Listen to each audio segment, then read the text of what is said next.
પોતાનું જે જીવન છે એને પણ આપણે એ જ રીતે આગળ વધારી શકીએ.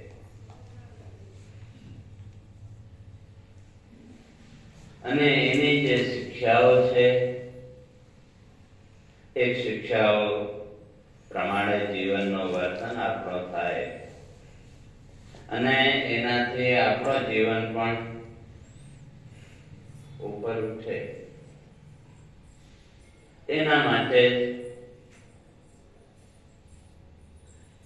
આ બધો.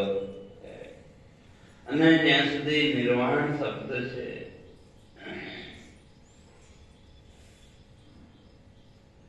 એ મૃત્યુ તો બધાને ખબર છે. મૃત્યુ તો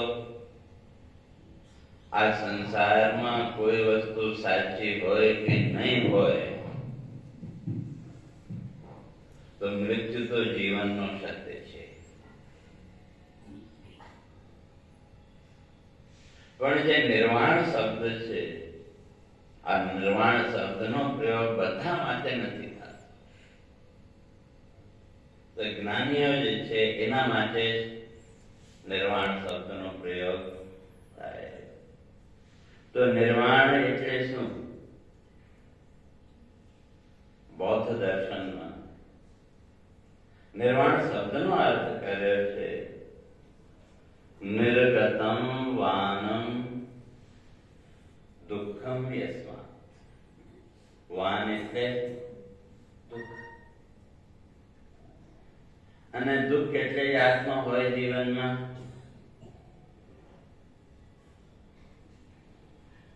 ત્રણ જાતના જે સત્સંગીઓ છે એ લોકોને ખબર હોય. આદિ ભૌતિક, આદિ દૈવિક અને આધ્યાત્મિક. આદિ ભૌતિક એટલે ભૂતાનામ અધિકૃત્ય જાય છે. આ જે પાંચ ભૂતો છે એના લીધે જે થાય. આદિ દૈવિક ત્યારે વાવાઝોડું આવી જાય ને ધરતી કંપ આવે એ બધા આદિ દૈવિક. અને જે આધ્યાત્મિક દુઃખ છે જ્યારે તમારી પ્રવૃત્તિ સાધનામાં થાય ત્યારે જે દુઃખ જીવનમાં આવે એ આધ્યાત્મિક દુઃખ કહેવાય. પણ મહર્ષિ ગૌતમ ન્યાય દર્શનમાં આ વાતને સ્પષ્ટ કરે છે કે ખરેખર જીવનમાં કેટલી જાતનું દુઃખ હોય. 21 જાત, 21. તો કેટલા જાતનું જીવનમાં દુઃખ હોય? 21. તો આ 20 શું છે? તો કીધું તમારી 6 ઇન્દ્રિય. તમારી જે ઇન્દ્રિયો છે એમ તો 10 ઇન્દ્રિયો, 5 જ્ઞાનેન્દ્રિય ને 5 કર્મેન્દ્રિય. પણ આ બધાનો સમાહાર 5માં કરી લીધો તો તમારી આ 5 ઇન્દ્રિયો ને છઠ્ઠો મન આ પણ તમારા જીવનમાં દુઃખના કારણ છે. અને આ ઇન્દ્રિયો પ્રમાણે એના વિષય,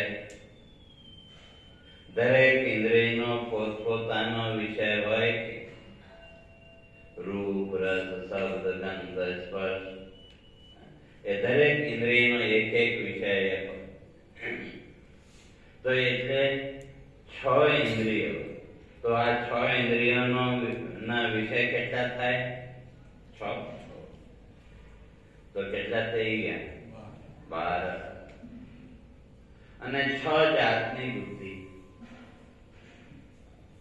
જે વિષય તમારા સામે આવે તો ત્યારે તમારી બુદ્ધિ પણ એવી થઈ જાય કે રૂપ, રસ, શબ્દ, ગંધ, સ્પર્શ જે સામે આવે આપણી બુદ્ધિ પણ ત્યારે એવી થઈ જાય. તો બુદ્ધિ પણ કેટલી જાતની? 6. તો કેટલા થયા? 18. અને 19મો જે દુઃખ છે આ શરીર. આ જે શરીર છે એ પણ દુઃખનું કારણ છે. કોઈ પણ માણસ આ સંસારમાં પોતાના શરીરને લીધે સંતુષ્ટ થયો આજ સુધી? દરેકને કોક ને કોક આ શરીર સાથે પણ ફરિયાદ હોય. કોક ને કોક ફરિયાદ તો બધા વખતે તમને સાંભળવા મળશે કે આમ થયું હોત તો, આમ હોત તો. એટલે 19મો જે દુઃખનું કારણ છે આ શરીર. અને જેને તમે દુઃખ માનો છો એ તો છે જ. જેને તમે દુઃખ કહો છો તો એ તો કેટલા થયા? 20. અને જે 21મું દુઃખ છે એનું નામ સુખ. આ સંસારમાં જેને તમે સુખ માનો છો એ પણ ખરેખર દુઃખ જ છે.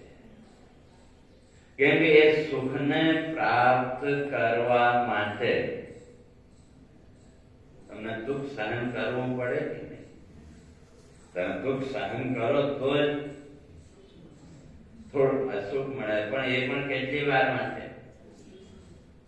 થોડીક વાર માટે. તો એટલે આ સંસારમાં 21 જાતનો દુઃખ. તો એટલે બૌદ્ધ દર્શન કહે છે કે જે સાધક, જે પ્રાણી આ 21 જાતના દુઃખોથી મુક્ત થઈ જાય એ નિર્વાણ પદવીને પ્રાપ્ત કરે છે. અને આપણી જે સંસ્કૃતિ છે, આપણી જે ફિલોસોફી છે એમાં નિર્વાણ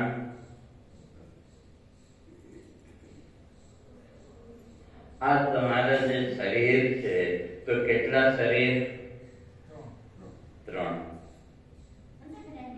સ્થૂલ, કારણ ને સૂક્ષ્મ. તો એટલે મંત્ર આ વાતને સ્પષ્ટ કરે છે. अस्मात् शरीरात् समुत्थाय परम ज्योतिरुपसंपद्य स्वेन रूपेण अभिनिष्पद्यते तत् निर्वाणम्. निर्वाण એટલે अस्मात् शरीरात् समुत्थाय, જે આ શરીરના બંધનથી પણ મુક્ત થઈ ગયો છે. અને જે સાધક એ શરીરના બંધનથી મુક્ત હોય તો એના જીવનમાં પછી દુઃખ રહી શકે? એટલે જ્ઞાનીના અજ્ઞાનીમાં ફેર એટલો જ છે. જ્યાં સુધી શરીરની આપણે વાત કરીએ તો શરીરનો જે સુખ દુઃખનો ભોગ હોય એ તો જે અજ્ઞાની છે એને પણ ભોગવું પડશે, ને જે જ્ઞાની છે એને પણ ભોગવું પડશે. અને જે અજ્ઞાની છે એને સાચો માની ખરેખર જે કઈ પણ હોય, સુખ હોય કે દુઃખ હોય, એ એક પ્રતીતિ સિવાય બીજો શું છે? જેને આપણે સુખ ને દુઃખ કહીએ એ ખરેખર છે શું? એક જાતની પ્રતીતિ સિવાય બીજો શું છે? અને સામાન્ય રીતે સુખ દુઃખની આપણે વાત કરીએ તો સુખ એટલે તમારા જીવનમાં જે દુઃખનો ભાવ છે એ ઓછો થઈ ગયો તો એનું નામ સુખ. અને તમારા જીવનમાં જે સુખનો ભાવ છે એ જ્યારે ઓછો થઈ ગયો તો ત્યારે આપણે માથું દુખતો હોય તો તમે ગોળી ખાઓ તો થોડીક વારમાં એ જે દુઃખનો ભાવ હતો એ થોડો ઓછો થઈ ગયો તો આપણે શું માની લઈએ કે હવે સુખી થઈ. અને સુખનો ભાવ ઓછો થઈ જાય તો અને આ બધા ભાવો ક્યાં સુધી હોય? જ્યાં સુધી આ શરીર સાથે આપણો અટેચમેન્ટ છે, આપણી લાગણી છે. જ્યાં સુધી આપણે આ શરીર ભાવમાં બંધાય અને આ સંસારમાં સૌથી મોટું જે બંધન છે એ છે શરીર ભાવ. એટલે ભાગવતમાં મહર્ષિ જીવનની 3 ગ્રંથિઓ બતાવે છે અને એમાં સૌથી મોટી ને સૌથી જબર જે ગ્રંથિ છે એ આ છે દેહ ગ્રંથિ, શરીર ભાવ. અને શરીર ભાવ આવે તો પછી સ્ત્રી પુરુષનો બીજો ભાવ એ આવે. અને જ્યારે સ્ત્રી પુરુષનો ભાવ આવે તો પછી સંસાર ભાવ પણ આવે. તો એટલે આ 3 ગ્રંથિઓ, સૌથી પહેલા શરીર ભાવ, ને બીજો સ્ત્રી પુરુષનો ભાવ, ને ત્રીજો સંસાર ભાવ, ઘર પરિવારનો ભાવ. તો એટલે આ 3 ગ્રંથિઓમાં પણ એમાં સૌથી જે મજબૂત ગ્રંથિ છે એ દેહ ગ્રંથિ, શરીર. તો એટલે નિર્વાણ ખરેખર શું? અસ્માત દેહાત સમુત્થાય. જે પોતાની સાધના વડે, પોતાના ચિંતન વડે આ 3 જાતના જે શરીરના બંધન છે, સ્થૂલ, સૂક્ષ્મ અને કારણ, આ 3 દેહ ભાવથી જે સમુત્થાય, એનાથી ઉપર ઉઠી. અને જ્યારે સાધક આ શરીર ભાવથી ઉપર ઉઠી જશે તો પછી થશે શું? પરમ જ્યોતિરૂપ સંપત્તિ. એ જે પ્રકાશ તત્વ છે એને આત્મા કહો, જ્યોતિ કહો, જે કંઈ પણ કહો, તે આત્માના સ્વરૂપનો એને જ્ઞાન થાય. અને જ્યારે આત્માના સ્વરૂપમાં એને જ્ઞાન થાય તો ત્યારે સ્વેન રૂપેણ અધિનિષ્પત્યતે. પછી સ્વેન રૂપેણ, તો એ જે સાધક છે, સાધકની પોતાના સ્વરૂપમાં સ્થિતિ થઈ જાય. પોતાના સ્વરૂપ એટલે આત્માના સ્વરૂપમાં સ્થિતિ. અને જ્યારે આત્માના સ્વરૂપમાં સ્થિતિ થાય સાધકની, ત્યારે સંસારના બધા સુખ દુઃખના બંધનોથી મુક્ત થઈ જાય. તો જે લોકોએ જીવનમાં એ સ્થિતિ પ્રાપ્ત કરી હોય, જે લોકો એ જીવનની એ સ્થિતિ પ્રાપ્ત કરવા માટે પ્રયત્ન કરતા હોય, શરીર તો એક ને એક દિવસ છૂટવાનું છે, એવા જે સાધકો છે, એવા જે મહાપુરુષો છે, એના માટે નિર્વાણ શબ્દનો પ્રયોગ થાય. અને એટલે આપણે જે એનું આયોજન કરીએ, શ્રદ્ધાંજલિ આપણે આપીએ, તો એના માટે સ્વયં તીર્થા પરાંતારેન્દ્રિ એવા છે. તો એ પોતે તો આ સંસાર બંધનથી મુક્ત થઈ ગયા, પણ બીજાને પણ એ મુક્ત થવાની એ પ્રેરણા જે આપે, એટલે એના જીવનથી પ્રેરણા લઈને આપણે પણ પોતાના જીવનને એવી જ રીતે એ મોક્ષ માર્ગ ઉપર આગળ લઈ જઈએ. એના માટે એવા જે મહાપુરુષો થયા એના સ્મરણ માટે આપણે શું આપીએ? શ્રદ્ધાંજલિ. ને શ્રદ્ધાંજલિ એટલે શ્રદ્ધા અને અંજલિ 3 શબ્દો છે.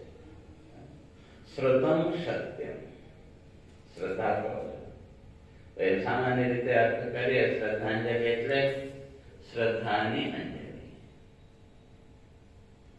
આ કેવી રીતે આપણે અર્પણ કરી શકીએ? એટલે ઉપનિષદ કહે છે ભૂષ્ઠામ તે નમઃ ભુક્તિમ વિધે. એવા જે મહાપુરુષો થયા, તો એને આપણે શું આપી શકીએ?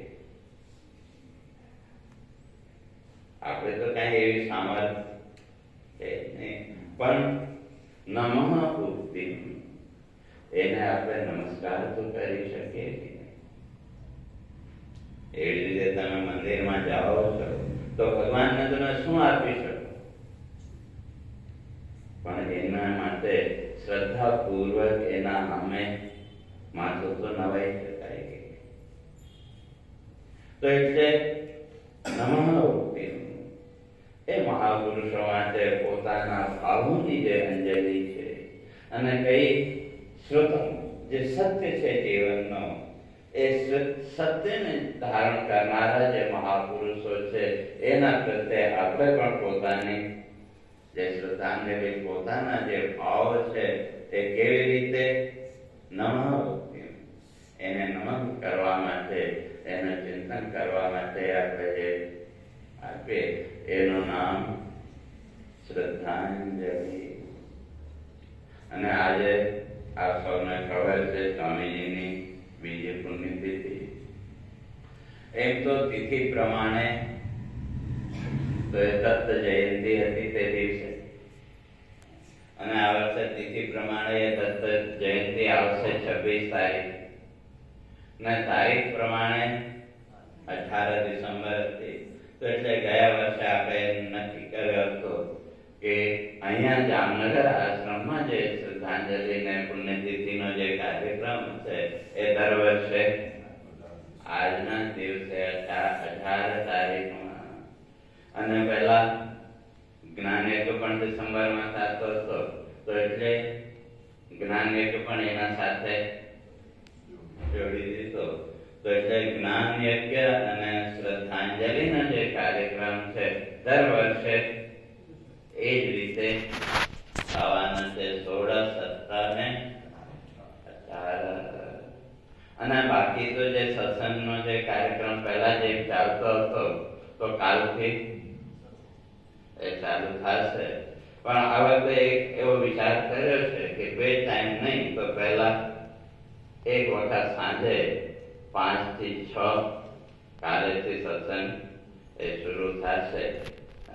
આપણા નરેન્દ્રજી છે એ તમને એ સંભળાવશે. ને તો સવારે તો બહેનો આવે છે અહીંયા ભજન એ કરે છે, તો એટલે અત્યારે તો બહાર બેસીને ભજન કરતા હતા, હવે કાલથી અહીંયા અંદર બેસીને એ કરવાનું, અને માઇક ચાલુ કરીને એ કરવાનું.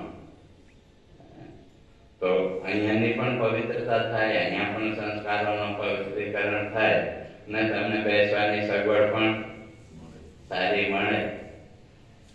અને સાંજે જેવી રીતે હશે, ક્યારેક એસિડ ને ક્યારેક જે કાંઈ પણ હોય તો પણ તમે લોકોને દરરોજ સાંભળવા મળશે. અને પછી ધીરે ધીરે નવા નવા મહાત્માઓની પણ આપણે વ્યવસ્થા કરીશું, તો એ પણ આવશે ને એ પણ તમને સત્સંગનો લાભ આપશે. તો આજે તો કાર્યક્રમ એ શ્રદ્ધાંજલિનો છે. તો દર વખતની જેમ હું આપણા રણછોડભાઈને આગ્રહ કરું છું, એ પણ પોતાની ભાવ શ્રદ્ધાંજલિ સ્વામીજી પ્રત્યે અર્પિત કરશે. રણછોડભાઈ.